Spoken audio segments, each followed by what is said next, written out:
It all started with a wedding dress, which, if you think about it, is how all the best and worst stories start. Shelly, my friend who was getting married, had called me up to help her pick out the perfect gown. Of course, I said yes. Who wouldn't want to help their friend look fabulous on their special day? But let me back up a bit. I'm Anna, and I have two best friends, Shelly and Gabby. We met in college, where we bonded over bad cafeteria food and late-night study sessions. Now, a few years out of college, we're still in the same city, navigating the chaos of adulthood together. Well, at least I thought we were. Shelly and Gabby have always been super close. They have that kind of friendship where they finish each other's sentences and laugh at jokes that no one else finds funny. I've always been the third wheel in our trio, but I didn't mind. They were my friends, and that's all that mattered. So, Shelly's getting married, and Gabby is her maid of honor. I'm just a bridesmaid, but I'm totally okay with that. Gabby had to work the day of the dress shopping, so it was just Shelly and me. We arrived at the bridal shop, and it was like stepping into a fairy tale. Lace, satin, and sparkles everywhere.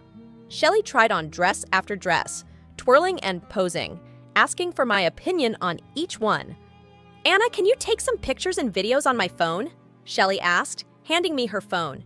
She wanted to send them to her mom and Gabby to get their thoughts. I took the phone and started snapping away, capturing every detail. And then it happened. A text from Gabby popped up on the screen. I swear, it was an accident. I just meant to swipe it away. Instead, I clicked on it, and there it was. A picture of me from that morning, the one I'd posted on Instagram. Underneath it was a comment from Gabby.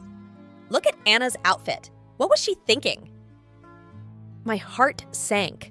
I wanted to look away, but my eyes were glued to the screen. I clicked to see more, and it was like opening Pandora's box. Picture after picture of me, all with snarky comments from both Shelly and Gabby.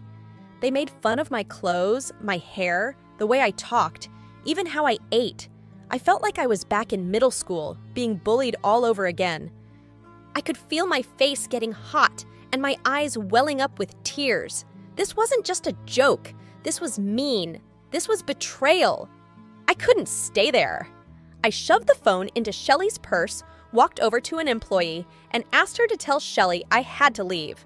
Then I bolted out of the store and drove home, my vision blurred with tears. Later that night, Shelly called, demanding to know why I'd left.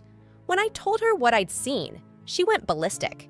She accused me of invading her privacy and said those texts were none of my business. "Those were private conversations between Gabby and me. You shouldn't have looked," she shouted. "But Shelly," I said, my voice shaking, "you gave me your phone. I wasn't trying to snoop, and the things you said, they hurt." Shelly wasn't having it. "You're just upset because you chose to read those texts. They were all in good fun. You know we love you." If that was their idea of love, I wanted no part of it. But I felt a pang of guilt. Maybe I was wrong to look at those texts. Maybe I overreacted. So I turned to the only place that always tells the truth, Reddit. I posted my story on the Am I the A-hole forum, hoping for some unbiased opinions. And boy, did Reddit deliver. Most people said I was definitely NTA, not the A-hole. They couldn't believe my so-called friends had been so cruel. They told me to drop out of the wedding and maybe out of their lives altogether. "You deserve better," one commenter wrote. "Real friends don't treat you like that." As I read the comments, I felt a strange mix of relief and sadness. I wasn't crazy. What Shelly and Gabby did was hurtful and wrong. But what was I supposed to do now? How do you end a friendship with people you've known for years? The next day, Gabby called. I didn't want to answer, but curiosity got the better of me. "Hey," she said, her tone icy.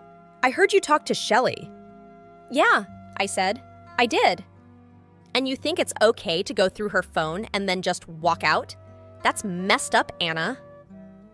"No, what's messed up is you guys making fun of me behind my back," I shot back. How could you do that? I thought we were friends." There was a pause. Then Gabby said, "It was just joking around. You're taking it way too seriously, and you shouldn't have looked at those messages." I hung up. I couldn't deal with their gaslighting anymore.